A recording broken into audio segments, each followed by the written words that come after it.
Hello, everyone. Happy Wednesday. Welcome back. This is episode 4 of Crew Talk. This is pretty exciting. And today, our topic, we have 3 composers here. We're going to be talking about music production. This is very exciting. I'm Sarah Marintz. I'll be your host today, along with my 3 panelists of composers. We have Tony Clark, Susan Lockwood, and Kenneth Lovell. Hello, everyone. And hello to all of our audience members. We hope you're staying safe and healthy wherever you are. And thank you for taking some time to join us this evening. We have some very exciting questions lined up. I have some questions on my end. And as always, if you're tuning in and you have some questions, we will take those at the end. So start thinking about those now. And if they come to you during the webcast, type them into our chat box and I'll get to those at the end. So hello to our panelists. Thank you, the 3 of you, for being here this evening, this afternoon, wherever you may be. I'm in Orlando, so it's 7 o'clock here. But if you don't mind, guys, I'm just going to dive into some of my questions because I know that's why our audience is here. So music production, here we go. And the way this works, anyone can take the question. It doesn't have to go in a specific order. So if you want to go ahead and answer first, and then someone wants to piggyback off that, we can do it that way. So upon taking on a project, what steps do you go through to prepare or get the creative juices flowing? That's a good question. Yeah. I'll go first on that, I think. The first thing I do is if there's any material they can give me, any visual material, if I'm writing to a moving picture or to some sort of other kind of composite picture or something like that, I want to understand the genre, what I'm working in, what they're looking for, how I can serve the project, essentially, because that is my job, right? My job is to contribute to that project. So I need to understand the vision, where they're going, what they already have, anything they can show me or give me. If I get a chance to talk with a producer super early on, then I really love to know kind of what they had in mind. What were they thinking? You know, Yeah. Is it Western or is it, is it dubbed? Like, what is it? What would you like to have on here? And that's kind of how I approach it, from the source material itself and then from the producers and the people involved. Awesome.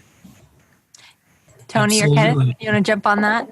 Well, I would say I totally agree. I totally agree with Susan. And I would also add to that a lot of times I'll ask for 3 different tracks that they like, 3 separate references.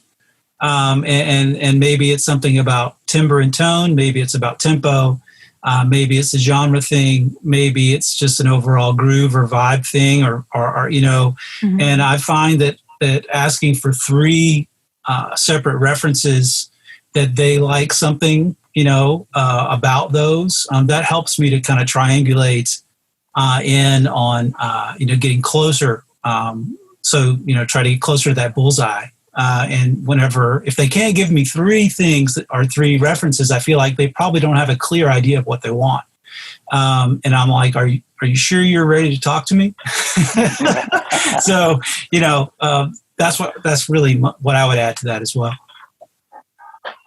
Yeah. And just to kind of add to that, I'll often ask for 3 movie inspirations, mm-hmm. That they have in their head that they're thinking about. If they're working on a Western, have they been watching a lot of Sergio Leone or something like that? I always want to get the script early. That's one tool I think is important. And then photographs. A lot of times they've already gone out and shot photographs of location, and then I want photographs. And then I take a walk. I leave. I gather the information and then I go for a walk and just kind of assimilate it, and then come back later and kind of think about it. Very nice. All right. So what's your typical workflow from start to finish once you do have the project?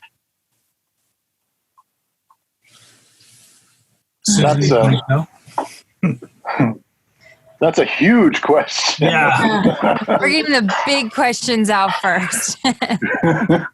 I'll tell you one thing I go for. Let's say I have a picture.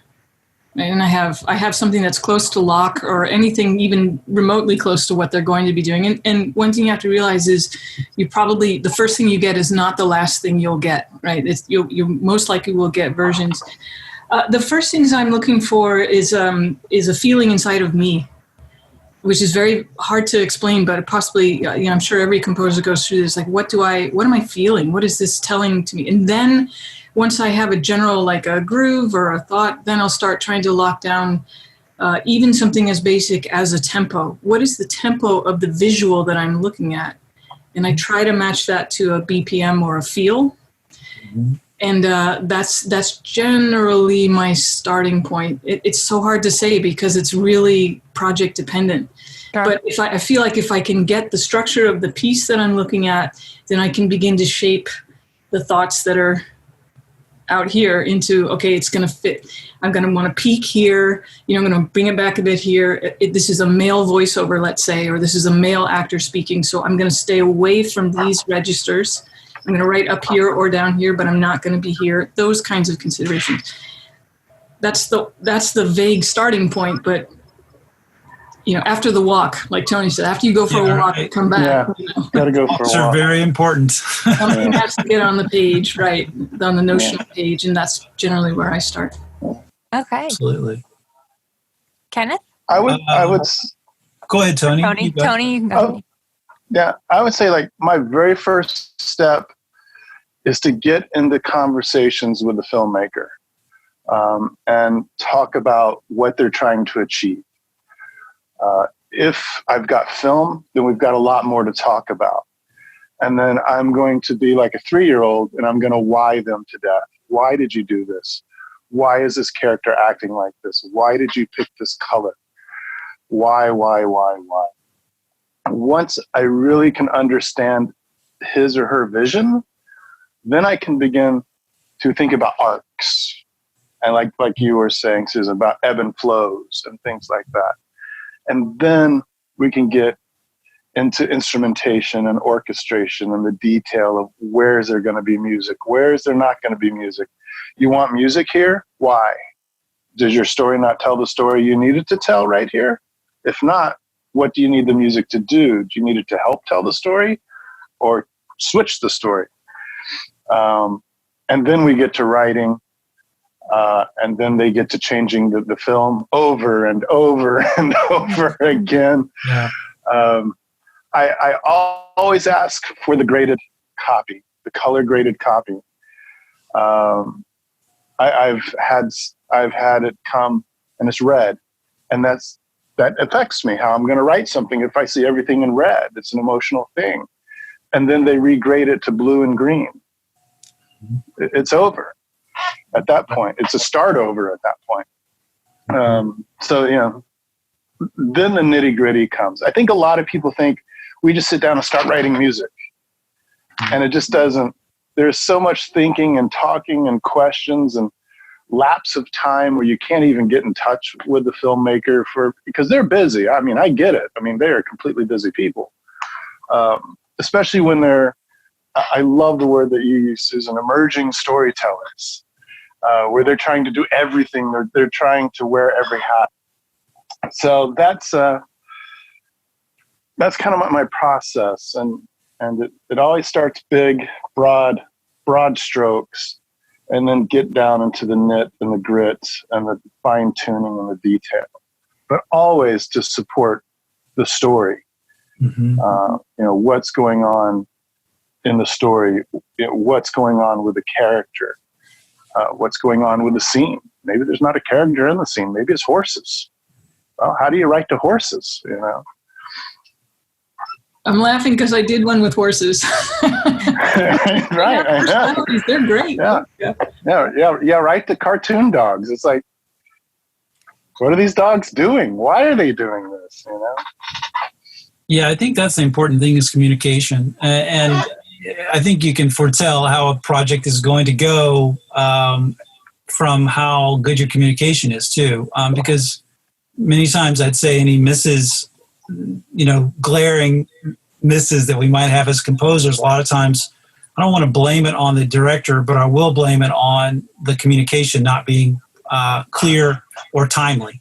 I think a lot of times that, we need that, as Tony and also Susan said, to try to get in the head of the composer. I'm sorry, of the director.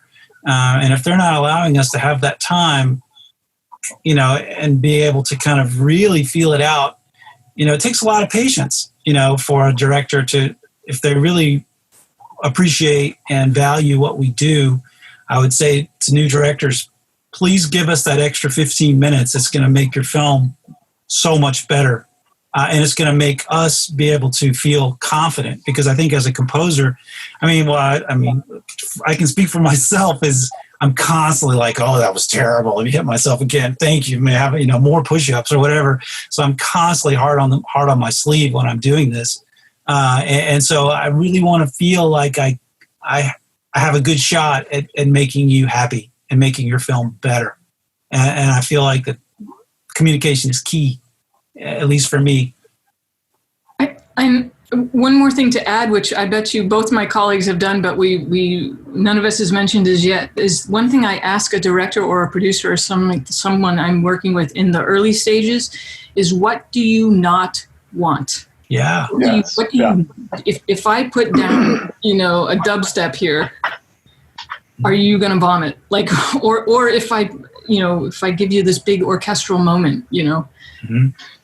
Is that not, like, what do you not want? And that can save you time, right? Because, save you time for sure. So that's a key question to ask. What do you want? Specifically, what do you not want? That makes sense. That makes sense. So do you use mostly MIDI software, instruments, or real instruments?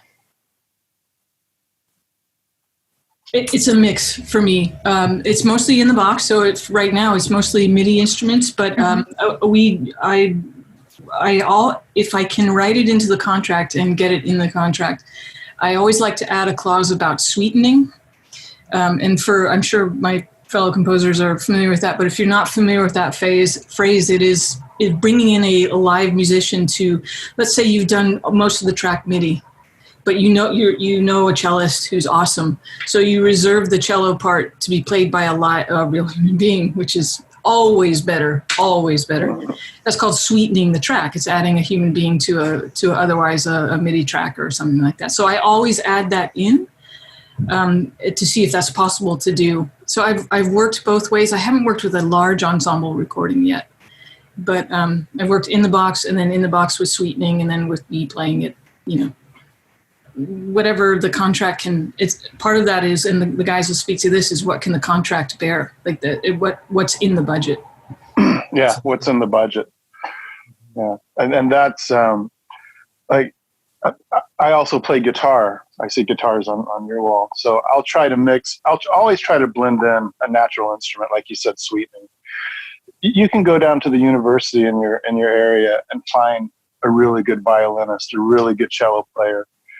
And if you can just get that feel, that warmth, and then just bed it with virtual instruments, it's a whole different game at that point. Now, if the budget allows, then I'm going to pump out an orchestration and have it orchestrated properly, and have it, send it to the European symphony to record. But that comes very rarely at my stage, if ever. Now they want that. The composer, the movie maker's like, and right here I want these amazing strings. It's like, you pay me $1,000. It's like, I think we all agree, we have learned with our craft to take what's in our box and make it sound really accurate, as accurate as possible. To where some people will hear it and go, that sounds live, that sounds like real players, which is like, thanks, Which is great. It was all my 10-finger orchestra, right? It's awesome. Yeah. My 10-finger orchestra, I love that. Yeah, the 10-finger orchestra. Well, honestly, I don't do a lot of orchestrated music. I'm not an orchestrator. A lot of times I'm called to do very eclectic, strange music. So with that in mind, I do a lot of actually real instruments. And I just because, like the Waterphone, or I'm a big fan of handbells, and I have a lot of tuned percussion things that I love, and I'm a guitar player. And then I really try, to, where I might not be the best orchestrator, the sounds that I capture and create and sculpt will have a unique quality. And so in that regard, I don't have a lot. I mean, obviously I use samples and things, but I will end up affecting them like to where you can't even you might not realize what it originally was. So, for good or ill, that's kind of been my lot. So luckily I don't have to worry about that so much in a lot of the, the music that I'll get hired to create. And if I do, I'll be calling Susan or Tony and say, hey, could you orchestrate this for me? Because, oh my God, I'm not an orchestrator. Awesome.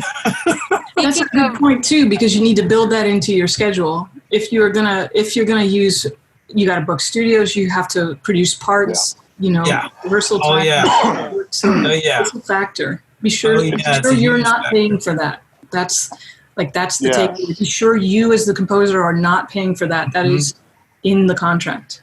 Yeah. You mentioned that does take a lot of people. I mean, that takes a MIDI person to really tighten up that MIDI, an orchestrator to make sure that what you wrote, someone can actually play. Yeah. That gets complicated. Yeah, a copyist or two, depending on what's happening. Yeah. And then convert everything to Pro Tools. Yeah. Yeah. It's fun. It just takes longer. It just takes longer, but it's a joy for me anyway. I love doing it, but it just takes longer. Oh yeah. I was going to ask, do you like collaborating with others or prefer working solo when creating music? Shall I start that one? Sure, go for it. I love collaborating. I always have. But a collaboration, like for me, if I need something in particular and I have a project, then I will find the best person that I can within that network. Like say if I did need a viola player, well, I will, arrange sessions with them, and we will collaborate because they are the violist, but with all well knowing that, the project is, they can't do whatever they want. They're kind of under the same encumbrances as me, being like Susan said, to serve the project, so it's not like suddenly let's, we're going to go into a jazz thing, right? Let's do a jazz number. It's not like that. It's more like, hey, I need some viola on this. Could you come over, kind of thing. And I love that. I truly enjoy collaborating, whenever it's appropriate and when I can pay them. I never ask people to do anything for free. So I have to be sure to, otherwise, I will end up doing something in the box or whatever. But, honestly, I tend to sit in a small, dark room for large portions of my life. So I do enjoy the interaction of a collaboration. Yeah, I'll second that. And the way to keep something like that on track, let's say you're using a studio, you book some studio time, or you're working with the violist or the singer. How I approach that is I come in prepared with what I have to get. Mm-hmm. I have to get. Yeah. And we'll do some takes. And I'm thinking of one where I was working with a singer and she was great. We knew what we had to get. And then for a couple of takes, it's like, dude, you're the singer. Do your thing. What can you do? And she produced some things that we ended up using because they were, she's a singer. She's like, well, if I were singing it, I would do this. And then out it comes and you're like, thank you. Yeah, and it's a big help, right? Yeah. Because, and there's also a trust thing there. You obviously listened to her singing first and you said, she's got a great voice. Come on over. You trusted that you could get something good. And that's truly the essence of a good collaboration is that when there's enough freedom that they can be themselves within your construct. Exactly.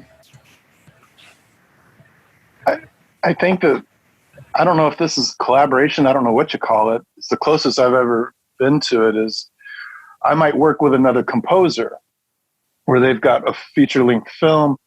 They've scored all the main scenes and they need like the minor scenes scored. So they'll send me motif. They'll send me all the instruments they're using. send me what they've scored, and then I'll score that in like a really fast. Last year, I think I had 3 days to do 12 scenes. So it's always like, I need this now, and it's like, cool, we can do that. I think that's the closest to collaboration. Now there is the, hey, violinist, bring over, a cellist or something like that. But kind of like what Susan said, it's more like, this is what we've got to get done. Here's the notes I need you to play them with all your heart and soul. Thanks a lot. Have a good day. But that's the closest I think I've ever been to collaboration, was, co-writing with another composer for a film. That's really cool. I'll bet that was fun. Yeah. It was intense, but it's amazing when you're forced into a small box, how much you can explode that box. Yeah. How much you can get done. There's some theory behind that. If you're given no time to do something, you get more done in that time. Amazing, isn't it? Yeah. Absolutely. So what are some of your favorite pieces of software or equipment to use? Oh, I got stuff for that. Well, first of all, if I'm doing anything, it's my Fender Strat and the if I'm doing anything guitar based, it's the Gibson and the Fender. I love those guys. They have 2 different tones too. So it really depends on what I'm doing. But guys, if you can get, I don't know if you guys use this, but Omnisphere. Yeah. Omnisphere. Huge. Omnisphere is huge. It's packed. It does everything. All the big commercial houses are using it, which is great for you, because in that way you're kind of mirroring their rig a little bit, So if they've started an Omnisphere and you're like Tony, they say, hey, we need you to score these other 4 things. Here's our sound palette. Oh, we're working in Omnisphere. Great, you're done. Yeah. I like East West. I like some of the stuff they do for their strings libraries, and I really have been looking at I love Spitfire Labs. Their free stuff is great. It's great. Yeah. And I'm looking at their symphony orchestra that they just put out, BBC Symphony Orchestra. Ooh. The never-ending story, right? Yeah. The never-ending money pit. Yeah. Oh my gosh. Those are my staples, though, I would say, because to your point that you're sort of making, is you can buy and buy and buy forever. It won't make you a better composer. It will make you spend. It will give you more choices. And as Tony was saying, it's better. It honestly is better to be limited. Yeah. Yes. Yeah. It really is. And I would agree. I've got the Omnisphere. Now, there are some people making sounds for Omnisphere, which if y'all haven't heard of this guy, he's a composer out of the UK, does a lot of the BBC dramas, and it's called Unfinished. And it is absolutely phenomenal sounding stuff. It's very modern, very, coming up sounds. I love his stuff. What I love about Omnisphere, it mixes itself. Have y'all noticed that when you layer a bunch of Omnisphere sounds, you're done? It's like perfectly in place. I absolutely love the London Contemporary Orchestra Spitfire library.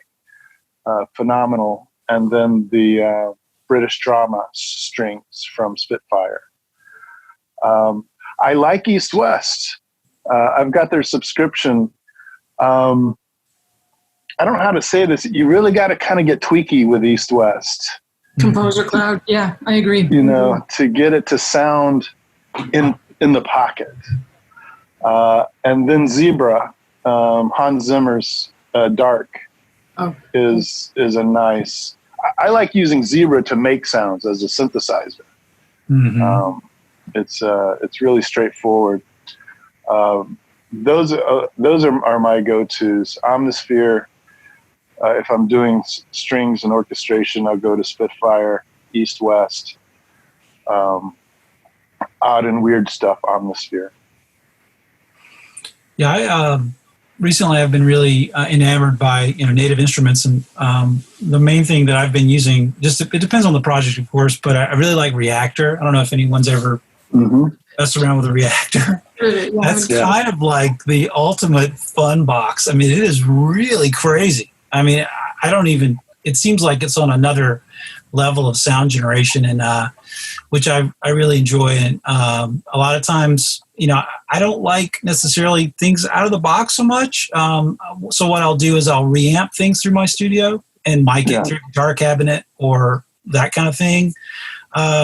Just to try to blow my own mind. Actually, just like, wow, that's bizarre. Like, so a lot of times I do have a pretty nice live room, so I'll reamp from my studio here, play whatever virtual instrument I'm doing, and then mic it in the room, and then I'll just create a sound palette for whatever I'm working on, and then I'll almost use that as samples. So a lot of times I'll cut and paste those and blend those, to picture or what have you.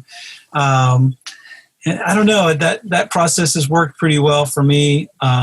Just kind of keeps me, even though it's it might be an older version of something, but by the time you run it through 5 pedals or whatever, it's a new thing. Yeah, it's a new thing. And I don't think one approach is better than the other. I really don't. I mean, I think there are amazing things and as you know, the software doesn't, it's a tool, but at the same time, I think our bread and butter is creativity.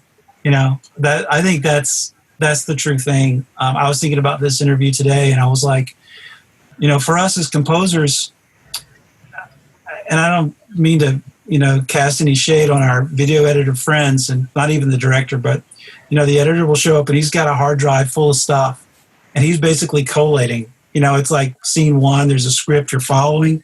With us, we've got no script. I show up and my timeline is empty. And I have to have that timeline full by tomorrow at 2 p.m. That's like a real thing with us as composers. And I think people don't realize that we're literally we're going from silence to music, and I think that's sometimes a lot, further than from, hard drive, 500 takes to collation, one take. I know they're separate things, but, as a composer and you guys too, as, fellow composers, I think that's something we have to pat ourselves on the back for occasionally, because we're going from silence to finished, and that's from creation, from nothing to creation. That's our world. Emilio, yeah. The software doesn't write the music. Yeah, right. Basically, no matter what you have, that it's the creativity that does it, and it's the creativity when the project that you're on is something that's hard, like an aspirin commercial or something like that. It's not. You have to find the thing in that you can bring your creativity to give it that final polish. That's what they're looking for. Otherwise, they wouldn't ask for a composer. Yeah. Do you guys do a lot of work with advertisements, or is it mostly film stuff? Sorry, Sarah, I'm kind of. That's okay. That's okay. I'm wondering. I've done a mix. Cool. Yeah. Well, as you can probably tell from me, most of my stuff is advertisements. Like I do lots of jingles and that kind of thing, and occasionally I'll do like a doc or something where I'm a long form thing. But for the most part, it's like 30-second burn. It's got to be perfect. It's only 30 seconds, but there's no fat. It's got to sound amazing. It's got to sound like Justin Bieber, and it's got to be done by tomorrow, from written to produce to master to broadcast, ready to go. So I'm always like a fireman. I'm like, you guys okay? Waiting for the bell to ring. That kind of goes along with my next question, actually. What is the best way to get your name out there as a music composer, and what methods do you recommend for selling your work to potential projects? Oh, wow. Yeah, another huge I think the best advice I ever got was stop hanging out with composers and musicians. Amen. And go hang out with filmmakers. Amen. Yeah, that's a composer and musician will never get you a gig. And that is what has been true. Going to the local film meetups, and they go gaga when a composer walks into one of their meetings. Totally. Totally. So, that, hanging out in some of the Facebook groups, but I don't get a lot of connections in the Facebook groups. Yeah. And then I don't remember the second half of that question, but that's how you build your career. Yeah. Yeah, just kind of how you build your career and just getting your name out there. And how you pitch it for the... Yeah. Well, I mean, the pitch is your website, at least in my, in my way of doing it. If, I go to a filmmakers meetup, I'm a composer. Believe it or not, business cards, because you got to get your website in front of them. What information should you have on your website? Because I know, like, for me as a voice actor, like, my demos have to be there and they have to be downloadable so people can download it there, and, like, examples of jobs. So as a sound composer, what do you need to have on a website for clients to see that kind of everything you need to have on there? I'll answer that by saying I've heard two things about that. I have two things on my site: stuff I've done to picture, and then links to just compositions that I've written, or to my SoundCloud with other things that are not necessarily to picture. But if I'm pitching for film, or if I'm saying, hey, I would like to score your film, I like to show them something to picture, because I want to know whether you can write to picture. Yeah.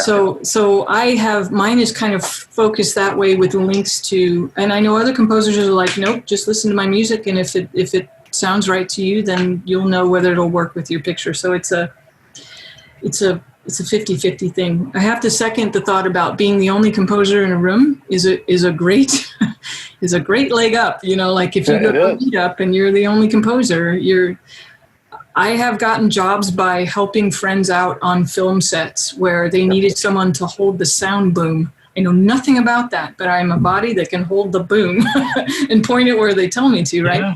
From that, I met a director who was also helping out and who was unhappy with the composer on their current project and said, hey, could you maybe give us a different take? And that became, so it's be willing to show up and be good at what you do. That's for sure. It's usually, a lot of especially independent films are very much a skeleton crew. There's not maybe one person as art director and boom operator and caterer, and so if they hire you as the composer, they're really expecting you to come through. You cannot not deliver. That's the worst thing you can do for your career is to take responsibility, say you're going to do it and not do it. Oh my gosh, that's like the worst. We're basically in a home run derby here. There's no base hits in music composition, right? You really got to do it perfectly, or why did we even hire them? Why did we even talk to them? Yeah. I'm curious if either of you have ever, because I have done this, I have turned down a job that I was deep into. I literally had a contract that, we were in the signing phase, and it came out in the contract that the director wanted to use a particular vocalist in a particular studio, and that I wasn't going to be able to fulfill that for them at that time. And I called the director, and she was great. I said, I want this project to succeed. So either this line item comes out, you're okay not having that, or you really want it and you really need another composer for this. And I'm happy to do that. I hate losing the work, but at the same time, it has to be a home run. And if you can't, it's worse to deliver. It's worse to say, oops, I can't do that in the studio or whatever, late, or let somebody down like that. So have either of you ever said, you know what? I can't do this for you, but I agree. If the expectation is just unreal, then you have to say no. It's all about expectation at the end of the day. Absolutely. This is what you want. This is what I can deliver. Does it meet your expectation? Well, no. I need a moonshot to the Mars. It's like I can't do that. But it's good to be in a position to maybe refer them to somebody. If you know, going back to not hanging out with composers, I will still refer composers and musicians to projects all day long, because at the end of the day, we're all in this fight together. Absolutely. And I know, Sarah, you said you're a voice actor, which I think is pretty awesome. That's like one of the best jobs you can have in the world, I think. And a lot of times, in your world as a voice actor, maybe you're hired, but then you realize I don't have that voice. I'm the wrong person, and I do a lot of producing of voice talent for various different things. And it's the worst feeling in the world when you know that they're not going to get what they want from the voice talent. It's not the voice talent's fault. They were cast improperly. Mm-hmm. And I think it's very important to be honest with yourself if a project comes up and it's like, I'm not the guy, this guy is going to kill this. But I would rather, as Tony said, be the conduit that allows the filmmaker to get what he wants, because everybody wins. I win because I was a nice guy and humble enough to pass it on. Yeah. And then the filmmaker is happier because the end result is closer to what they wanted. And I think that puts you in a better light, as someone that was able to be empathic enough to understand that, wait, you don't want me, you want him. Yeah, and totally agree. To a certain degree, that shows a strength of character that I think it's important. Absolutely. That kind of stuff gets remembered, guys. Yeah. You have to be thinking long term, because you've heard it before. This is not it is a marathon. It really is. I totally agree. Absolutely. Let's move on to a fun topic, pricing. So how does your pricing work? Do you charge by each track, video, scene, length? How does that work in your field? I just usually start off with $86K. I was going to say $1 billion. If you start at $86K, I could hire an orchestra, probably. Or at least a chamber orchestra that I record 3 times, and still make enough money to pay my mortgage, perhaps. It's really all over the place. A lot of times for me, gigs are strategic. Like, this is an up and coming filmmaker, this is an up and coming director. I want to be on their radar, so when they do hit it in 2.5 years from now, they're going to call me and I'll get a payback. So it's a relational business, and more than anything, we're in a service industry. So if I feel like it's, maybe not so much money, but potential in the future, it's like playing the stock market, I guess. So for me, that's a big indication of, the person, do I believe in them as a director, and do they make sure they understand that I'm doing, if it is for not full rate, they understand that this isn't full rate, and I'm trusting you to be able to give me full rate next time. Good answer. I think it's a delicate balance, especially when you're starting out. I'll say this: never work for free.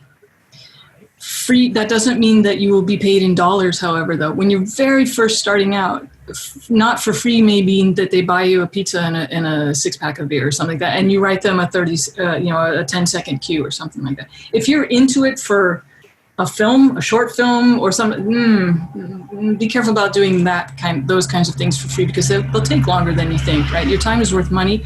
Your talent is worth money. What you bring to the project is worth, it's a market, it's worth money. So if it's not going to be money, keep it short. It's a long game. Be strategic, like I'm saying. Be strategic. Know the market rate for what you're charging for. If it's $50 for 30 seconds for that kind of a thing, that's what it is. If it's $500, know that. You can find that kind of information online. I was going to ask, is there like a rate guide specific to that, or is it just kind of through experience or talking to others? How does one go about learning that? I think it's both. Okay. I think it's both. I think a lot of it has to do with your market. Booking a studio in LA is a whole lot different than booking a studio in Austin. Do you have to work with union players or non-union players? Mm-hmm. I think a very fair question that we as composers can and should ask is, do you have a budget? What's the budget? Right. If they haven't even thought about a budget, then that may be one of those times where you go, this isn't right for me, but hey, I know this guy over here. He's really good at what he does. There's like the kind of the, they say, between 2 and 5% of the budget. Okay. But, what are you going to get? Is it 2% of $1,000? What do you get for that? 2% of $100,000? What is the director going to get for that? What I try to do is talk options with them. If they don't have a whole lot of, first rule is if somebody's getting paid, I'm getting paid. Totally agree. Okay. And probably somebody's getting paid. Now, how you get paid, is that in, I want to look at your next projects that you're working on, or, I want an introduction to this producer that something like that. But if somebody's getting paid on the crew, then I think the composer should get paid. And I think we're put into this really bad box where they go, I can just go to Pond 5 and get some music. Yeah. Yeah, you can. And here's my option. I have got hundreds of tracks on my website, going back to the website, broken down by genre. You need something for horror? Here you go. Here's 15 tracks for horror. You want one of them? Great, $150. You want me to edit it? $250. Licensed, perpetuity, non-exclusive. I kind of try to be my own music library in a sense. Yeah. Now, a lot of my music is sitting with publishers. So if they want that music, then they've got to pay. And they've got to go to a publisher and they've got to get it that way. Same. But it's because like Ken was saying, there is a lot of effort in what we do. I mean, there's a ton of effort in what we do, and I don't know if that's understood across the board. Mm. It's a huge boulder that we're pushing up a mountain. On a project, you want to stay involved if you can. You want to showcase your talent if you can, and you want to get paid, right? So if it comes to they can't afford a bespoke, like an original soundtrack that you write, they just don't have the money for it, put on your music supervisor hat, like Tony's saying, and say, all right, I will switch hats, put on music supervisor, and I will go find you from, either from stuff that you have locally or some music library. I'll find tracks that can fit this. That's how I can serve. You're trying to help them solve a problem, right? Yeah. Music. This is how I can serve. But if you're expecting me to write 30 minutes of a film, my time, I'm valuable to the marketplace. My time is worth that. Another thing to be sure of. I would say start high. Yes. Yeah. If I look at it, I'm like, this film's probably got, I'll be lucky to get $6,000, to score, 45 minutes or whatever it's going to be. Then immediately I'm like, how does 11 sound? And they'll go, 11, I can't do 11, but what about 7/5? And right there, that kind of brings the conversation into a place that feels pretty good. I mean, that's an okay payday, for that amount of music, for me at least. So depending on what we're doing, of course, but always start high. I mean, never come in at $1,000 ever. Like never. I'm always like, above 10 and just see what they say. They might say, great. My uncle's going to write a check. Fantastic. Let's go. So I don't think that's something to be embarrassed about. I don't, like I said, we're all professionals here. I have to pay for the studio space. I have 2 daughters. One needs saxophone lessons. This is real. So I have no problem asking for money because I'm confident that, I'm going to follow through and deliver. I'm not going to flake out on you. This is a contract. And I also do half up front to start. Yeah, absolutely. Every time. Yep. Absolutely. Just because that's a contract. You gave me half, that means I'm kind of on retainer for you. And once I finish and everything's cool and you enjoy, if you're totally happy, and I do mean that, totally happy, then you give me the other half. Like, that's a contract. It's kind of unspoken thing that, for me, I guess you guys do it too, half up front at least. Yes. Half when the contract signs. Yeah, absolutely. Yep. That's it. That's it. And that just helps clarifies things. Money is the clarifier. I turned down this other gig recently. It was like a feature, and they're like, "Oh, we're going to get points on the end or whatever." I'm like, no, man.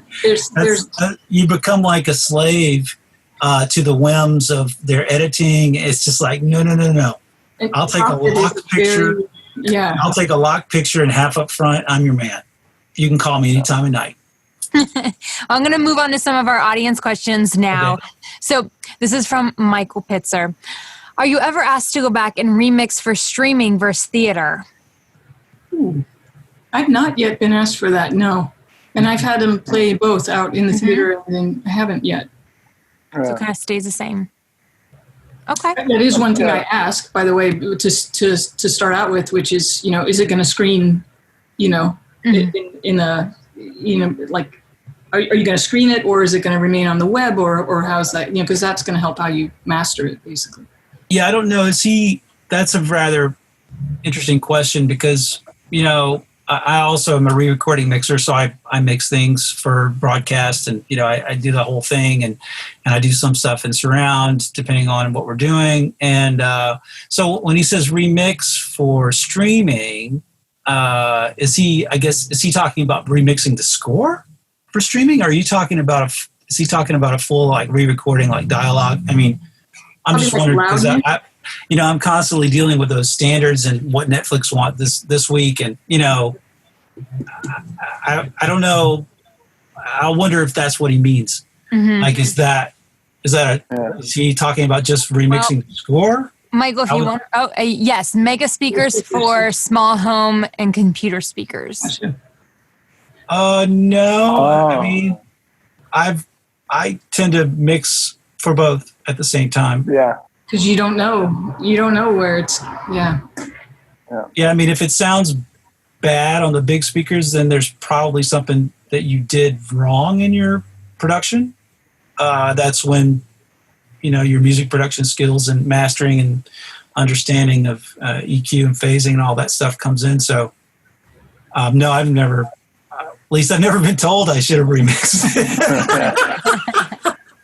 Not to my face. Sometimes you might adjust overall level. You might go to a -24 instead of a -18, or But right. That was my question. Is like, are you talking about broadcast standard? Or are you talking about mixing just? Because once the music has been muxed with the dialogue and the effects, you're really looking at either a discrete 5-1 stem, or you're looking at some kind of like surround that's been mixed down to stereo. I don't want to get too technical, but you're kind of there. There's not much you can do to remix, except for, like you say, just pull the overall volume down or normalize it low or high or whatever. But even with mastering, you can't go back and be like, oh, we need the this second guitar to be louder. It's like that's what I mean. So it's kind of that was why I was interested in digging in a little more on the question. Mono is our friend. Yeah. Do you make use of loops and samples as part of your composition and production, or is that frowned upon? Never. No. I'll tell you what I did. I will say I don't. I can't. I'm trying to think. I haven't yet that I can recall. Like I have used like drum tracks and things like that. There's things that are. It depends on the project. If it's literally an overnight turnover for like a web spot for like a super quick thing, and they want you to compose something, I might. But I'll tell you when I'm composing an orchestrated or a bespoke score. No, I mean, I write all the part. I write it all. But there are times, where if it really depends on the project, Yeah, I would say if it's going to end up out there on YouTube, like the most embarrassing thing in the world is to go through this entire process. They put it on YouTube and it gets struck on a copyright because you used a loop for sure, right. or a vocal or something like that.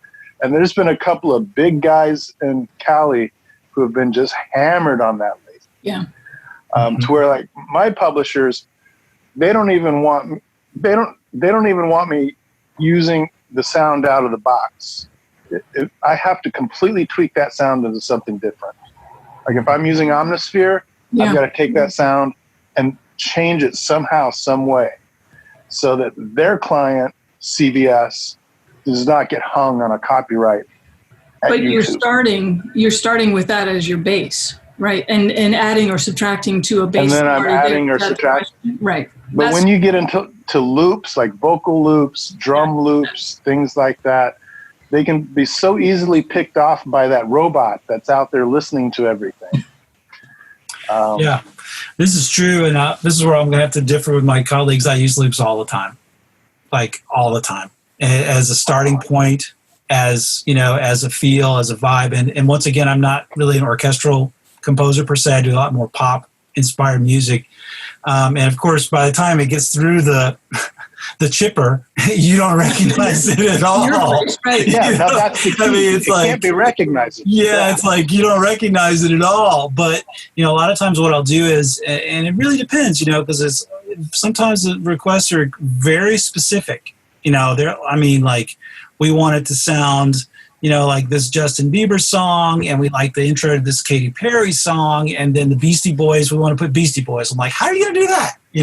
But what they meant is they like the energy of this, they like the tonality, so, and a lot of times, if there's a loop that I like, I'm kind of a Pro Tools guy, so I'll do beat map stuff, and I'll pull out like a basic kind of feel, because I'm not a drummer, and a lot of times there's no time or money to hire someone to actually play it.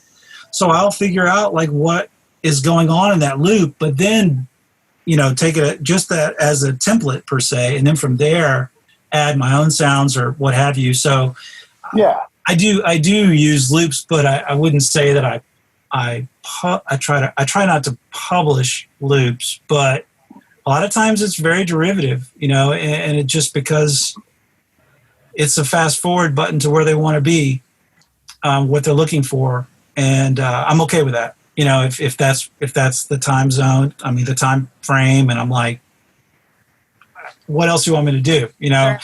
But it is always better to have live instruments and do it yourself, everything from ground up. But I have to be honest and say that doesn't happen all the time. Right. Is there a good resource of jargon to read to be able to talk to a composer well? That's from Justin. Oh, that's really a great question. You actually care, Justin. That's amazing. Just be in love with me. You're going to be awesome. Whatever you do, you're going to be successful. Usually we're trying to speak your language. Exactly. I'm taking an entire film class right now just so I can understand, when you say, well, I'm going to use a 30 on this, 30 mil on this, I want that feel. Yeah. Oh, okay. Now I know what you're talking about. Totally. Yeah. I'll say that's my job to understand what you mean. So if you are asking for something, as a composer, it is my job to understand how to translate that into the viola player is at this position on the neck in order to get that sound. Yeah. As long as we can talk, and if you love music or you love at least what you think you want for the film and all that stuff, that will come across and we'll find a way to communicate. I feel like it's my job to bridge that gap with you if there is a gap. It's my job to understand, to help, to try to understand you. I'd say that's a key skill. That's a key skill that they're paying for. Right. when they hire you, Right. Susan, because Right. it's everyone can't do that. This is not like a normal thing. I mean, a lot of people get angry just talking about like what kind of cereal they want to eat in the morning. Much less this really esoteric conversation about needs to be more blue than orange. And you're like, what does that mean? Or the music sounds milky. The music sounds milky. I had that conversation one time with the guys. It just sounds milky. And I'm like, milky? Oh, you want it more defined. You want it more, that maybe it was kind of too muddy in the low end or something. You kind of try to figure out. But if you're patient with us, I guarantee you we'll be patient with you. So just, I would say that just be open to these conversations being lengthy conversations, not like a 2-sentence email. Correct. I'll be glad to take a temp track. If you want to talk to us in our language, some composers are like, I hate temp tracks. I love temp tracks. Right. I mean, hopefully you're not married to it, but Yes. more like, the feel you're trying to get to, for your storytelling.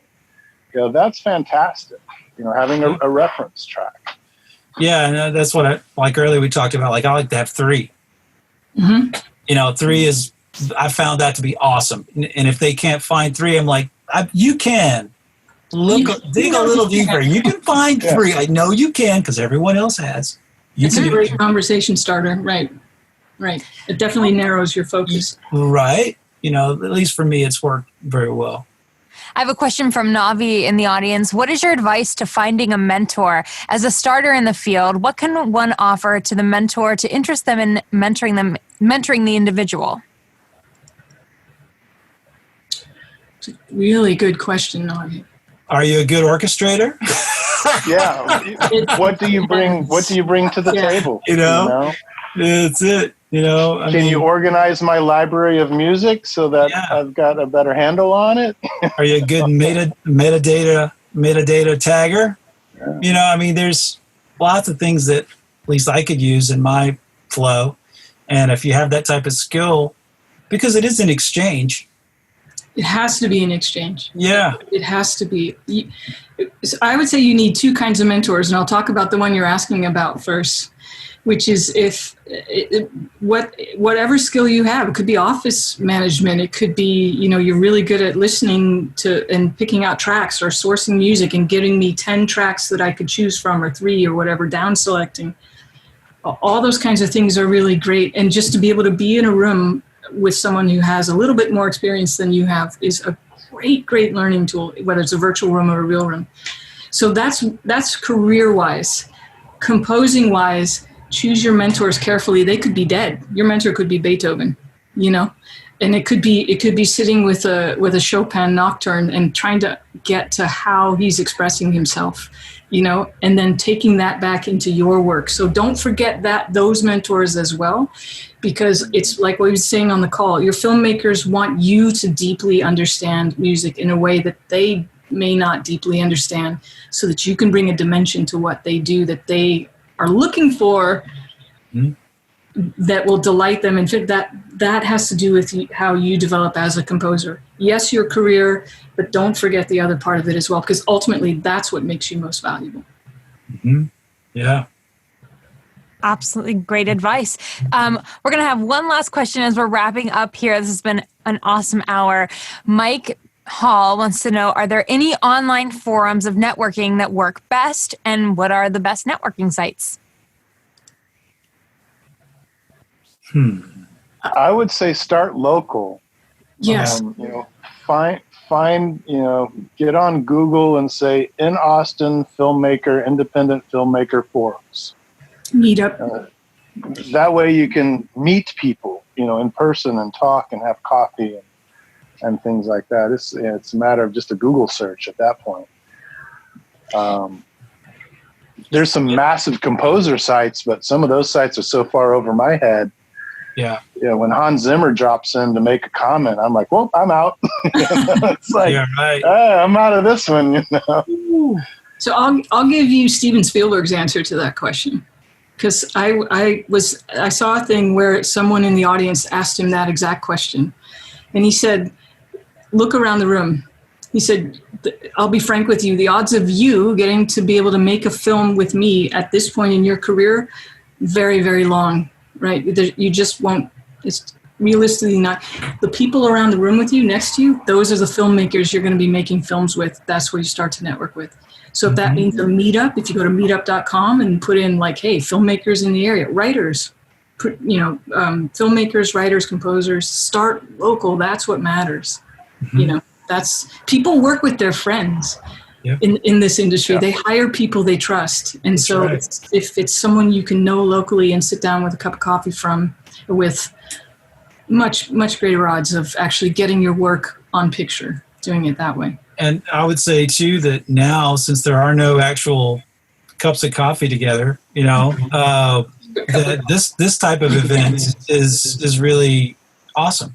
You can actually, there's a lot of this stuff going on, and you can look up Tony Clark, you can look up Susan Lockwood, you can look up me and shoot me an email and say, hey, I was on the thing. This is a great way to network. You've actually had a chance to meet us, as the meeting we can do now these days. And you'd be surprised. This could be the beginning of, something else. So pay attention to these virtual things and virtual summits or whatever you want to call it. And you can see, I'm sure there's stuff that's going on in LA right now. I don't know. Maybe you could tell us, Susan, like on the West Coast where they must have tons of virtual meetings that you could be involved in for free. There are a lot. It's like, wow. Yeah. So. Okay. Well, do you guys want to take a minute and plug your website, your social media, where people can find you, your official websites? I'm at thescoringstage.com. Thescoringstage.com. From there, you can find anything you need to know. Awesome. And I'm at anthonyclarkmusic.com. Okay. Same thing. You can find demo reels, all my genre-specific pieces, testimonials. It's all right there. anthonyclarkmusic.com. Great. Very cool. Well, the name of my company is Blue Green Submarine. So you could do bluegreensubmarine.com, to check out all of the madness. That's me. I also have a site dedicated to documentary films called mixmydoc.com. That I love documentary films. So either bluegreensubmarine.com or mixmydoc.com. And please say hello. It's always great. I mean, I love to meet, people that consider themselves up and coming. I consider myself up and coming, so at least I hope so. I don't want to stay where I'm at now, so, lots of, I don't know. I just think that's the spice of life, is meeting new composers and hearing what you're listening to. I would love to know what that is. Thank you so much, Tony, Kenneth, and Susan, for being with us this evening. And thank you, as always, to our audience for joining us. Stay safe, stay healthy wherever you are, and go have a wonderful rest of your Wednesday evening. Thank you. And I'm Sarah Marantz, by the way. SarahMarantz.com. Thanks, Sarah. Bye, guys. You might be looking at Shoots.Video and thinking, so how does this all work? Is this about A, setting up the whole crew for me, B, just giving me options and having me handle it, or C, something in between? Well, it's D, all of the above. To put it simply, we're here to help you in any way that we can to get the crew and talent you need for your next production. We believe that every level of video production can benefit from a well-maintained list of qualified crew members for every position. This goes for pre-pro, on-set, and for post. Every project is different, so if you need a producer to help manage the decision-making process, then we can totally do that. If you're already a producer and want to build your own crew from scratch, then go for it. We're here to make your next production a success. And if you are crew or talent looking for producers that want you, then you've come to the right place. Sign up now, and also leave a referral for any solid people that you know that are already on here. Thank you for considering Shoots.Video, and happy shooting!